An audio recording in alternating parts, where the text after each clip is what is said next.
எல்லாரும் நல்லா இருக்கீங்களா? இன்னைக்கான பதிவு யாரையும் ஏமாற்றி ஜெயிக்கக்கூடாது. ஆனால் ஏமாற்றியவர்களை ஜெயிக்காமல் விடக்கூடாது. கண்டிப்பாங்க. யாரையும் ஏமாற்றி அது ஏமாற்றி அது ஜெயிச்சதுக்கு அர்த்தமே கிடையாது.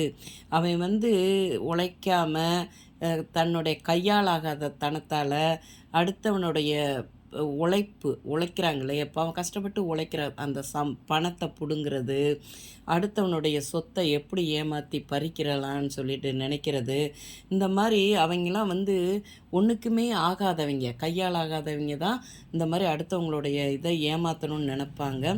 வாழ்க்கையில் நம்ம புண்ணியம் சேர்க்குறோமோ இல்லையோ, பாவத்தை நம்ம சேர்த்துறக்கூடாது. அடுத்தவனை அதை விட ஒரு பெரிய பாவம் எதுவுமே கிடையாது, பார்த்துக்கோங்க.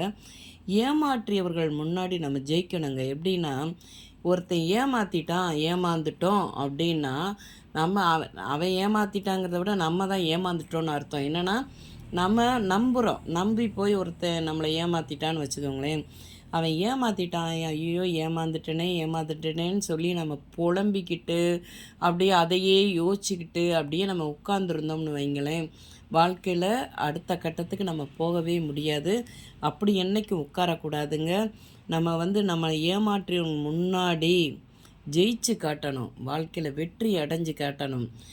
நம்ம அடுத்த செகண்டு ஏமாந்துட்டோன்னு தெரிஞ்சால் அடுத்த செகண்டு நம்ம நிமிர்ந்து நிற்கணும், பார்த்துக்கோங்க. நிமிர்ந்து நின்று நம்ம வாழ்ந்து காட்டணும்.